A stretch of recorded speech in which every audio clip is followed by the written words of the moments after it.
Good morning students. तो कल हमने ओम्स के लॉ को वेरीफाई किया था। कल हमने क्या किया था, ओम्स का जो लॉ था उसको एक्सपेरिमेंट के थ्रू वेरीफाई किया था और उसमें हमने एक सर्किट डायग्राम को सेटअप किया था जिसमें अमीटर, वोल्ट मीटर, रेजिस्टेंस, ठीक है, रेजिस्टेंस, प्लग, बैटरी, इन चीज़ों को हमने क्या किया था, कनेक्ट किया था और फिर उसमें करंट डिफरेंट वैल्यूज़ की पास करा के हमने अमीटर और वोल्ट मीटर की रीडिंग ली और उनसे एक ग्राफ ड्रॉ किया जिससे हमें पता लगा कि पोटेंशियल डिफरेंस जो होता है वो करंट के डायरेक्टली प्रोपोर्शनल होता है, जो कि ओम के लॉ को क्या करता है, प्रूव करता है। उसमें ओम्स लॉ में आप देखोगे तो ओम्स लॉ मैंने क्या बताया था,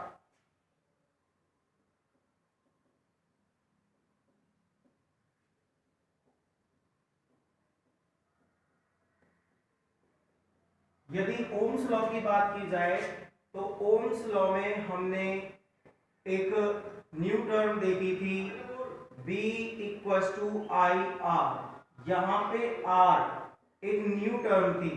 R क्या थी, यहां पे एक न्यू टर्म जिसको क्या कहा गया, रेजिस्टेंस, जिसको क्या कहा गया, रेजिस्टेंस। तो दोबारा ध्यान दीजिए, जब हमने ओम के लॉ की स्टडी की थी तो वहां पे हमें एक न्यू टर्म मिली जो कि थी R और R को नाम दिया गया रेजिस्टेंस, जिसकी यूनिट क्या थी, जिसकी यूनिट होती है ओम। सर साइंटिस्ट ओम ने अपने नाम के ऊपर ही रेजिस्टेंस की यूनिट रखी थी। तो अब हम इसको डिटेल में समझेंगे कि व्हाट इज रेजिस्टेंस। तब हमने इसको डिटेल में नहीं देखा था, ओनली इसका नाम पढ़ा था कि R मींस होता है रेजिस्टेंस। लेकिन आज हम इसके बारे में कुछ डिटेल से स्टडी करेंगे कि रेजिस्टेंस रियलिटी में होता क्या है, व्हाट इज रेजिस्टेंस। तो देखिए रेजिस्टेंस क्या होता है।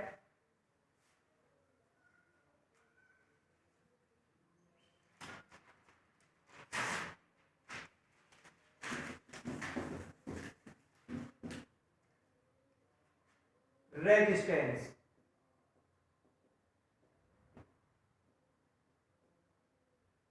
तो देखिए एक कंडक्टर होता है, कोई भी क्या होता है, कंडक्टर। कंडक्टर मींस हम ले सकते हैं वायर, कंडक्टर या फिर हम क्या कह सकते हैं, वायर, जिसमें से करंट क्या होता है, फ्लो होता है, जिसमें से करंट क्या होता है, फ्लो होता है। तो कंडक्टर की दो प्रॉपर्टीज होती है। कंडक्टर की कितनी प्रॉपर्टीज होती है, दो। एक तो होता है रेजिस्टेंस और एक प्रॉपर्टी होती है इसकी कंडक्टिविटी। एक प्रॉपर्टी क्या होती है, कंडक्टिविटी। तो दोबारा ध्यान दीजिए, कंडक्टर इट मींस वायर, इसकी टू प्रॉपर्टीज होती है, number first resistance and number second conductivity.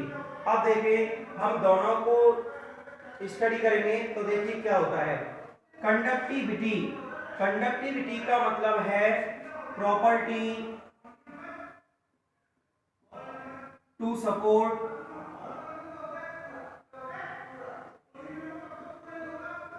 The flow of current, flow of current या चार्ज। तो जो कंडक्टर होता है उसकी एक प्रॉपर्टी होती है जो कि किस चीज को सपोर्ट करती है, फ्लो ऑफ चार्ज को। किस चीज को, फ्लो ऑफ चार्ज को। और जो रेजिस्टेंस होता है, रेजिस्टेंस भी क्या होता है, एक प्रॉपर्टी होती है, property to resist the flow of charge, resist the flow of charge, flow of charge. तो देखिए कोई भी कंडक्टर या वायर होता है उसकी कितनी प्रॉपर्टीज होती है, two. Number first resistance and number second conductivity. Conductivity होती है property to support the flow of charge, यानी चार्ज जब फ्लो होता है तो उसको सपोर्ट करती है, यानी कि इसी की वजह से वायर के अंदर चार्ज फ्लो होता है। और रेजिस्टेंस होता है वो भी एक प्रॉपर्टी है, लेकिन चार्ज के फ्लो को सपोर्ट करने के लिए नहीं बल्कि उसको रेजिस्ट करने के लिए। रेजिस्टेंस का मतलब क्या होता है, रेजिस्ट का मतलब होता है रोकना, और वैसे भी रेजिस्टेंस को क्या बोला जाता है, बाधा या फिर प्रतिरोध। हिंदी में इसको क्या बोला जाता है, बाधा या फिर प्रतिरोध। बाधा का मतलब होता है रुकावट। अब किस चीज में रुकावट है? चार्ज के फ्लो होने में, और जब चार्ज फ्लो नहीं होगा तो करंट भी फ्लो नहीं होगा। तो रेजिस्टेंस एक प्रॉपर्टी होती है किस चीज को रोकने के लिए, किस चीज को रेजिस्ट करने के लिए? चार्ज के फ्लो को। और कंडक्टिविटी जो होती है वो भी एक प्रॉपर्टी है जो कि चार्ज के फ्लो को क्या करती है? सपोर्ट करती है। तो इसका मतलब यदि इन दोनों पे ध्यान दिया जाए तो दोनों एक दूसरे के क्या होती है? अपोजिट होती है। क्या होती है? अपोजिट होती है। इट मींस रेजिस्टेंस यदि इंक्रीज होगा तो ये डिक्रीज होगा, अगर ये डिक्रीज होगा तो ये इंक्रीज होगा। दोनों एक दूसरे के क्या होते हैं? अपोजिट। और इसी को कहा जाता है कि रेजिस्टेंस जो है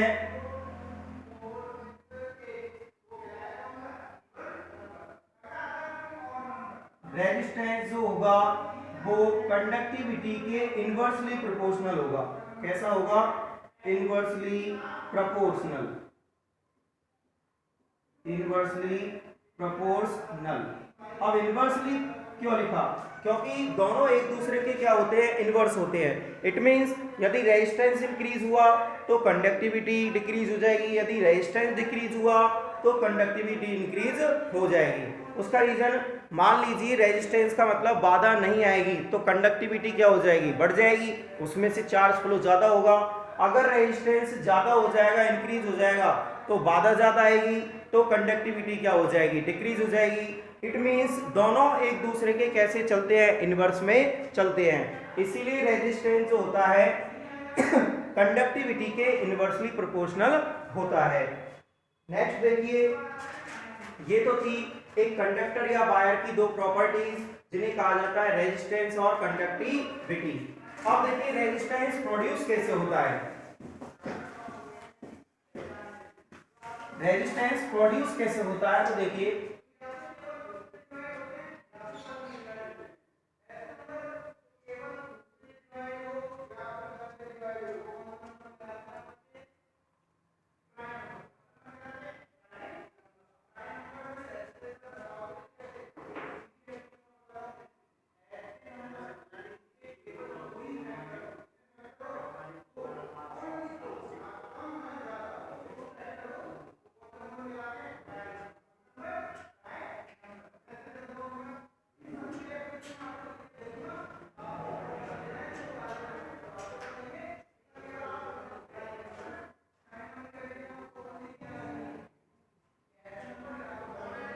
तो देखिए ये क्या है? यहां पर कंडक्टर। ये क्या है? कंडक्टर, जिसे किया गया है कनेक्ट किस चीज से? बैटरी से। तो देखिए जब हम प्लग को ऑन करते हैं, जब हम प्लग को क्या कर देते हैं? ऑन, तो इसमें से क्या फ्लो स्टार्ट हो जाता है? करंट फ्लो होना स्टार्ट हो जाता है। ठीक है। और हम जानते हैं कि जो कंडक्टर होता है, कंडक्टर जो होता है is made up of binding of atoms. Conductor जो होता है वो किससे मिलकर बना होता है? एटम्स के बाइंडिंग से। यानी कंडक्टर के अंदर एटम्स जो होते हैं वो बाइंड करके रहते हैं। और इलेक्ट्रॉन्स के बारे में आपने पढ़ा होगा। देखिए ये तो है एटम, ये क्या है? एटम। और ये क्या है? इलेक्ट्रॉन। ये क्या है? इलेक्ट्रॉन। तो जब करंट फ्लो होता है तो ध्यान रखिए इलेक्ट्रॉन जो होता है वो क्या स्टार्ट कर देते हैं? मूवमेंट करना। क्या स्टार्ट कर देते हैं? मूवमेंट करना। लेकिन आगे जो एटम है, आगे क्या है? एटम। ये एटम जो है ये इस इलेक्ट्रॉन से कोलाइड हो जाते हैं। कोलाइड का मतलब टक्कर होना। इन दोनों की टक्कर हो जाती है और इलेक्ट्रॉन आगे की साइड में मूवमेंट नहीं कर पाते, जिससे यहाँ पर क्या प्रोड्यूस हो जाता है? रेजिस्टेंस प्रोड्यूस हो जाता है। तो ध्यान दीजिएगा जब इलेक्ट्रॉन फास्ट स्पीड के साथ मूवमेंट करते हैं तो वो आगे वाले या रास्ते में आने वाले एटम से टकरा जाते हैं, जिससे उनका मूवमेंट क्या हो जाता है? बंद हो जाता है। और कंडक्टर के अंदर क्या प्रोड्यूस हो जाता है? रेजिस्टेंस प्रोड्यूस हो जाता है। एक बार दोबारा समझिए, जब कंडक्टर में इलेक्ट्रॉन्स फास्ट स्पीड के साथ मूवमेंट करते हैं तो वो आगे आने वाले एटम से, इलेक्ट्रॉन से टकरा जाते हैं, जिससे उनका मूवमेंट क्या हो जाता है, बंद हो जाता है और उस कंडक्टर में फिर चार्ज का फ्लो नहीं होता। तो इसको कहते हैं रेजिस्टेंस, यानी कि चार्ज के फ्लो होने में बाधा का आना या रुकावट का आना। तो रेजिस्टेंस की डेफिनेशन अभी मैंने आपको बताई थी, resistance is the property of material to resist the flow of charge. जो रेजिस्ट करती है किस चीज को, फ्लो ऑफ चार्ज को, तो उसे कहा जाता है रेजिस्टेंस। और रेजिस्टेंस एंड कंडक्टिविटी दोनों एक दूसरे की क्या होती है, अपोजिट होती है। अब देखिए नेक्स्ट टॉपिक,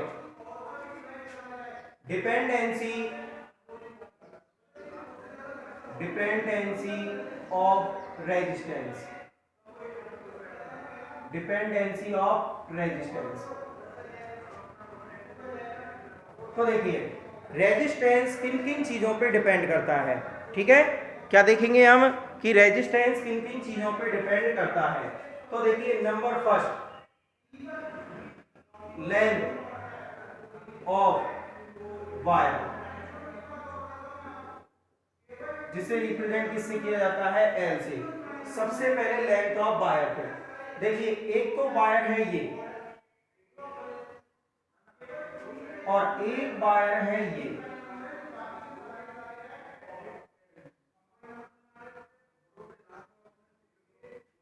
एक वायर हमने ये लिया और एक वायर हमने ये ले लिया।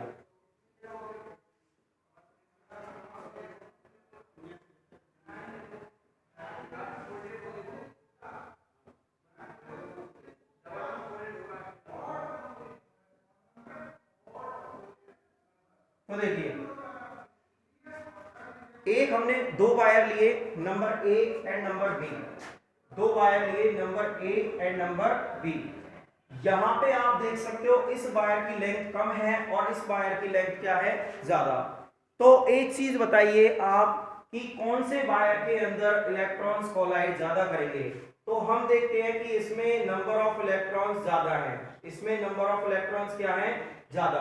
तो यदि नंबर ऑफ इलेक्ट्रॉन्स इसमें ज्यादा है तो कोलाइड या कॉलिजन भी किसमें ज्यादा होगा, इस वाले में ज्यादा होगा। यानी कि वायर की लेंथ जितनी ज्यादा होगी उतना ही कॉलिजन ज्यादा होगा। इट मींस उसका रेजिस्टेंस भी क्या हो जाएगा, इंक्रीज हो जाएगा। और जितना वायर शॉर्ट होगा, यानी कि वायर कैसा होगा, छोटा होगा, वायर की लेंथ कैसी होगी, कम होगी, उसमें रेजिस्टेंस भी कम होगा। इट मींस वायर की लेंथ से रेजिस्टेंस घटता है और बढ़ता है। यदि लेंथ ज्यादा है, इंक्रीज है, तो रेजिस्टेंस भी इंक्रीज होगा, और लेंथ यदि डिक्रीज है या कम है तो रेजिस्टेंस भी कैसा होगा, कम होगा। तो देखिए R increases when L increases, यानी कि लेंथ इंक्रीज होने पर R भी इंक्रीज होता है। R डिक्रीज होता है when L डिक्रीजेज, जब L को क्या किया जाता है, डिक्रीज किया जाता है। यानी लेंथ डिक्रीज होने पर रेजिस्टेंस भी डिक्रीज होगा, लेंथ इंक्रीज होने पर रेजिस्टेंस भी इंक्रीज होगा। तो इसका मतलब क्या निकला, it means R proportional L, जो रेजिस्टेंस होता है वो लेंथ के डायरेक्टली प्रोपोर्शनल होता है, ठीक है। यदि लेंथ इंक्रीज हुई तो रेजिस्टेंस भी इंक्रीज होगा, यदि लेंथ डिक्रीज हुई तो रेजिस्टेंस भी डिक्रीज होगा। और इससे हमारे पास रिजल्ट ये आया कि रेजिस्टेंस जो होता है वो wire of length of wire पे क्या होता है, डायरेक्टली प्रोपोर्शनल होता है। अब देखिए यदि हम इन दोनों के बीच में ग्राफ बनाएं तो ये हो गया हमारा रेजिस्टेंस और ये हो गई लेंथ। तो देखिए इनका जो ग्राफ होगा वो कैसा आएगा, एक स्ट्रेट लाइन आएगा। क्या आएगा, स्ट्रेट लाइन, क्योंकि लेंथ इंक्रीज होने पर रेजिस्टेंस भी इंक्रीज हो रहा है, लेंथ डिक्रीज होने पर रेजिस्टेंस भी डिक्रीज हो रहा है। तो ग्राफ कैसा गेट होगा, एक स्ट्रेट लाइन, ठीक है। तो ये है रेजिस्टेंस की डिपेंडेंसी किस चीज पे, लेंथ ऑफ वायर पे। दोबारा समझिए, यदि लेंथ इंक्रीज हुई तो रेजिस्टेंस भी इंक्रीज होगा, लेंथ डिक्रीज हुई तो रेजिस्टेंस भी डिक्रीज होगा।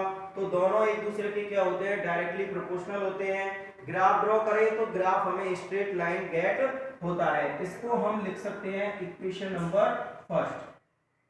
तो आप इसे लिख लीजिए पहले।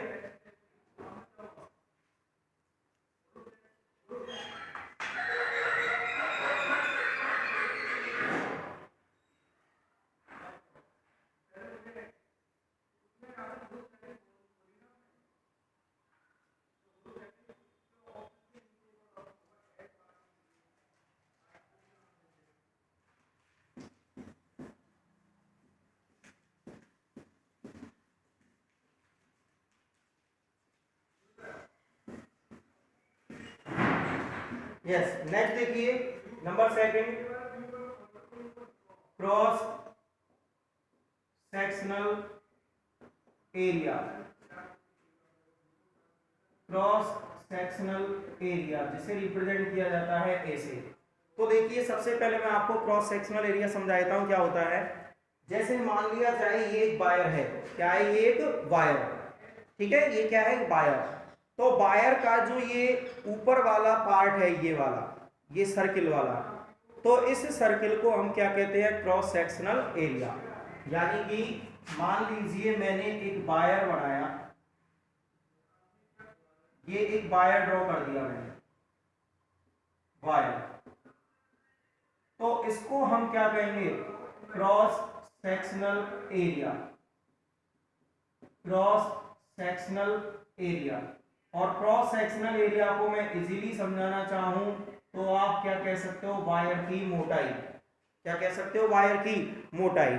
तो क्रॉस सेक्शनल एरिया का मतलब क्या हो गया, वायर की मोटाई। तो देखिए रेजिस्टेंस पे डिपेंडेंसी इसकी किस तरीके से होगी, तो समझिए, एक तो मैंने वायर लिया है ये वाला, नंबर ए, और एक वायर लिया है मैंने ये वाला।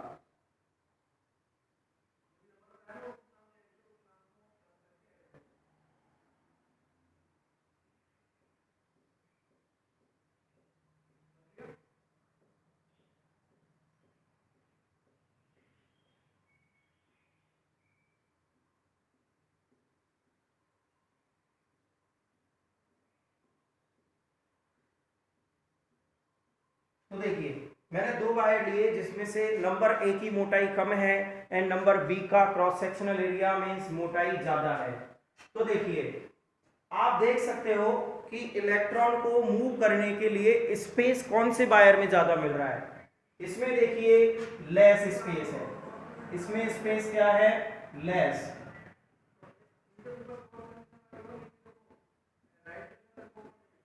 फॉर मूविंग द इलेक्ट्रॉन, और इसमें क्या है, मोर स्पेस है, स्पेस कैसा है, ज्यादा। तो देखिए यहां पर इलेक्ट्रॉन्स को मूव करने के लिए स्पेस ज्यादा मिल रहा है, किस कौन से वाले वायर में, जिसकी मोटाई ज्यादा है, नंबर बी। और नंबर ए पर जाएं तो वायर की मोटाई जो है वो कम है, यानी कि क्रॉस सेक्शनल एरिया कम है, इलेक्ट्रॉन्स को मूव करने के लिए स्पेस नहीं मिल रहा है, तो वो आपस में क्या करेंगे, ज्यादा टकराएंगे। तो इसमें जो कॉलिजन होगा वो ज्यादा होगा, यानी कि नंबर ए में मोर रेजिस्टेंस होगा। क्या होगा, रेजिस्टेंस क्या हो जाएगा, ज्यादा।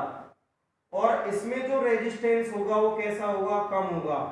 उसका रीजन, क्योंकि इलेक्ट्रॉन्स को मूवमेंट करने के लिए इसमें स्पेस ज्यादा है। तो इसका मतलब क्या निकला, जब आपने क्रॉस सेक्शनल एरिया को ज्यादा किया, क्रॉस सेक्शनल एरिया को कम किया, डिक्रीज हुआ, तो रेजिस्टेंस क्या हो गया, इंक्रीज। और जब आपने क्रॉस सेक्शनल एरिया को इंक्रीज किया तो रेजिस्टेंस क्या हो गया, डिक्रीज। यानी कि रेजिस्टेंस और क्रॉस सेक्शनल एरिया दोनों एक दूसरे के क्या होते हैं, अपोजिट होते हैं।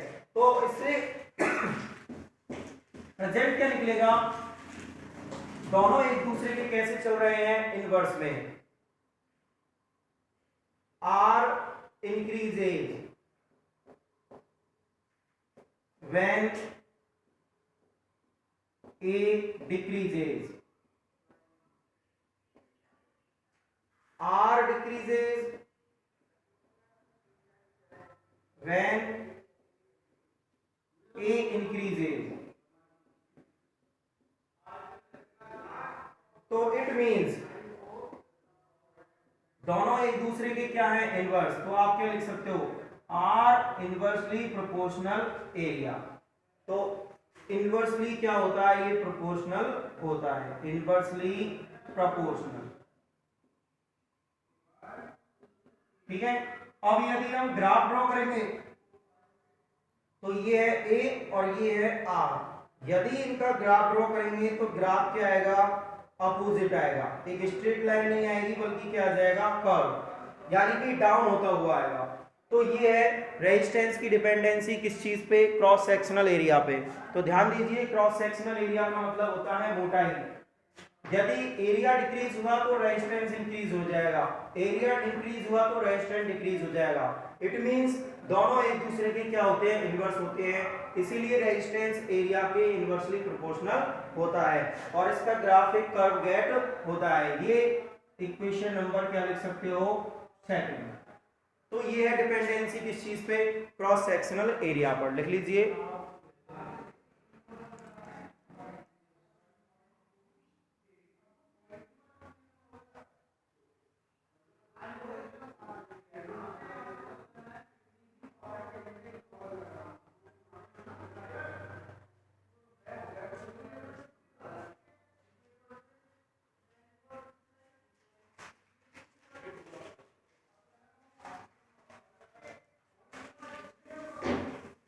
यस, नेक्स्ट देखिए।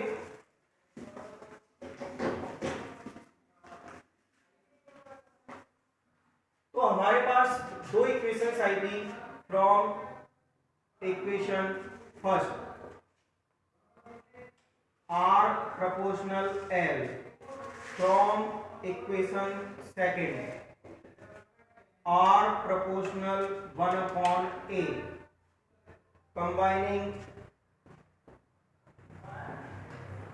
इक्वेशन 1 एंड 2, दोनों को यदि कंबाइन किया जाए तो क्या आएगा, R proportional L 1/a, R proportional आ गया L/a। और मैंने आपको पहले ही बताया था कि प्रोपोर्शनल को रिमूव करने के लिए हमेशा एक कांस्टेंट यूज किया जाता है। तो यहां पर कांस्टेंट यूज किया जाएगा R = k L/a। अब यहां पर k क्या है, एक कांस्टेंट है, एक कांस्टेंट। प्रोपोर्शनल को रिमूव करने के लिए क्या यूज किया गया है, एक कांस्टेंट, जो कि क्या है, k। और इस कांस्टेंट को क्या बोला जाता है, रेजिस्टिविटी। क्या कहा जाता है इसको, रेजिस्टिविटी। तो यहां पर हमारे सामने फिर एक न्यू टर्म आ गई जिसका नाम है रेजिस्टिविटी, और उसको रिप्रेजेंट किससे किया जाता है, k से। दोबारा समझिए, फर्स्ट इक्वेशन आई थी R प्रोपोर्शनल L, सेकंड आई थी R प्रोपोर्शनल 1/a।